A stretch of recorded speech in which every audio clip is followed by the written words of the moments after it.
Pernahkah kamu duduk diam, memandangi orang yang kamu cintai, dan bertanya dalam hati, bisakah aku benar-benar percaya lagi setelah semuanya?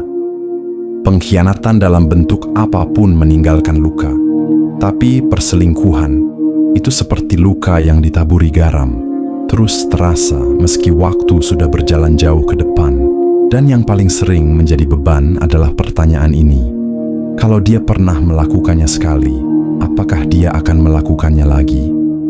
Mari kita buka lembar demi lembar dari pertanyaan ini, bukan dengan prasangka, tapi dengan pemahaman, bukan untuk menyalahkan, tapi untuk menyadari, karena tak semua yang terlihat sama berasal dari sebab yang serupa, tapi juga tak semua maaf mampu menahan seseorang dari mengulangi luka yang sama.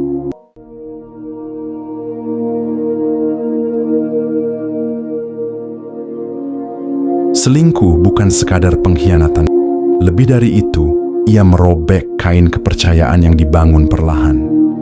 Dan ketika itu terjadi, dua orang menjadi berbeda. Yang satu merasa hancur, yang satu merasa tertangkap. Seseorang yang pernah selingkuh bisa meminta maaf, bisa menunjukkan penyesalan, bahkan bisa menangis memohon kesempatan kedua. Tapi jiwa manusia tak hanya menilai dari kata-kata.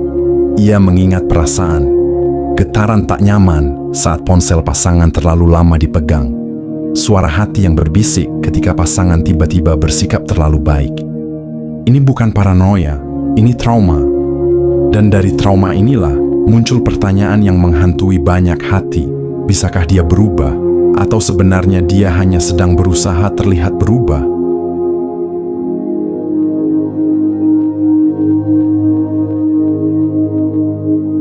Psikologi menunjukkan bahwa seseorang yang pernah berselingkuh memang memiliki peluang lebih tinggi untuk mengulanginya.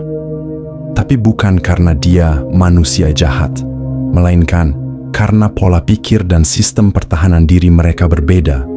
Banyak pelaku perselingkuhan adalah mereka yang tidak bisa menghadapi konflik secara langsung, memiliki kebutuhan emosional yang tidak mereka utarakan, terbiasa mencari pelarian daripada penyelesaian. Ketika seseorang sudah pernah selingkuh sekali dan merasa bisa lolos atau dimaafkan, otaknya mulai membentuk keyakinan bawah sadar. Ternyata aku masih bisa dicintai walau sudah berbuat salah. Dan keyakinan ini bisa sangat berbahaya jika tidak dibarengi kesadaran dan pertobatan yang benar-benar dalam.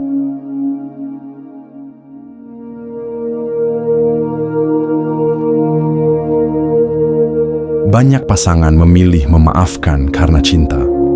Tapi apakah cinta saja cukup untuk mencegah luka yang sama kembali menganga? Maaf adalah hal besar.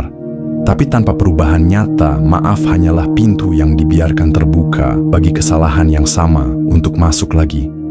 Kamu bisa memaafkan seseorang, tapi kamu juga berhak mempertanyakan, apakah ia hanya menyesal karena tertangkap atau benar-benar sadar bahwa tindakannya menghancurkan hati seseorang yang percaya padanya?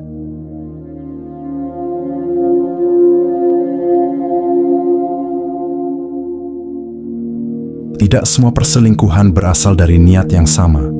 Ada yang terjatuh karena emosi, ada yang terjebak dalam hubungan yang tak sehat, tapi ada pula yang menjadikan selingkuh sebagai kebiasaan.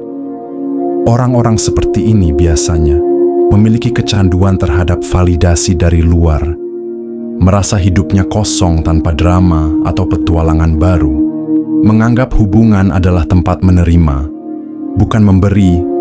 Mereka bisa terlihat manis, bisa menangis saat ketahuan, tapi juga bisa kembali ke pola lama saat situasi terasa nyaman. Selingkuh bisa jadi kecelakaan, tapi jika itu terjadi lebih dari sekali, kita tak lagi bicara soal kecelakaan, tapi karakter.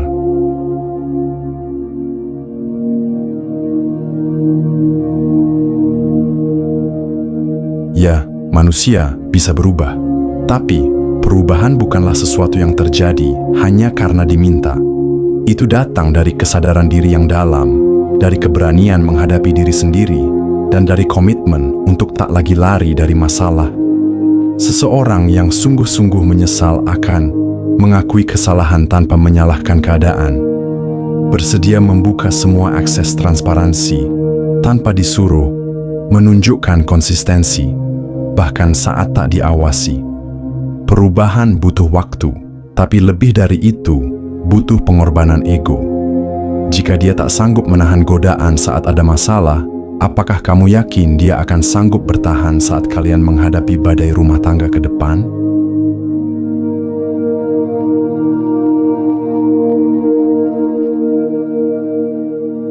Selingkuh memang bisa menghancurkan kepercayaan, tapi bukan berarti kepercayaan itu tidak bisa dibangun kembali. Namun membangun kembali kepercayaan bukan tugas korban. Itu tugas pelaku, dan seringkali yang terjadi adalah sebaliknya. Pelaku meminta korban cepat sembuh, cepat percaya lagi, padahal luka hati bukan luka fisik. Ia tak bisa dijahit paksa. Kamu boleh memberi kesempatan kedua, tapi kamu juga harus tahu, kamu tak wajib memberi kesempatan ketiga.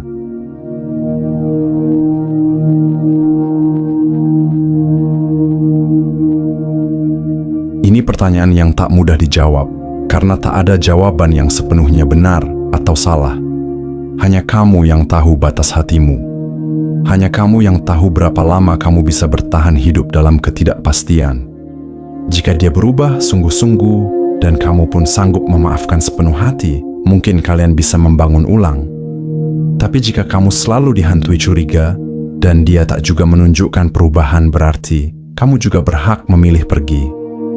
Karena mempertahankan hubungan yang terus membuatmu meragukan dirimu sendiri, itu bukan cinta, itu penjara.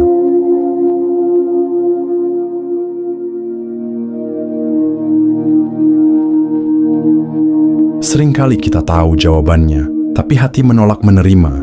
Kita mencari pembenaran, menutup mata pada pola yang sudah berulang. Karena kita lebih takut kehilangan seseorang daripada kehilangan diri kita sendiri. Padahal, cinta yang sehat tak membuatmu mempertanyakan harga dirimu. Tak membuatmu merasa cukup hanya karena dia kembali pulang.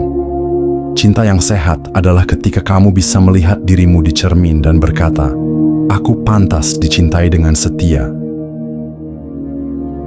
Jadi benarkah seseorang yang pernah selingkuh sekali berpotensi selingkuh lagi?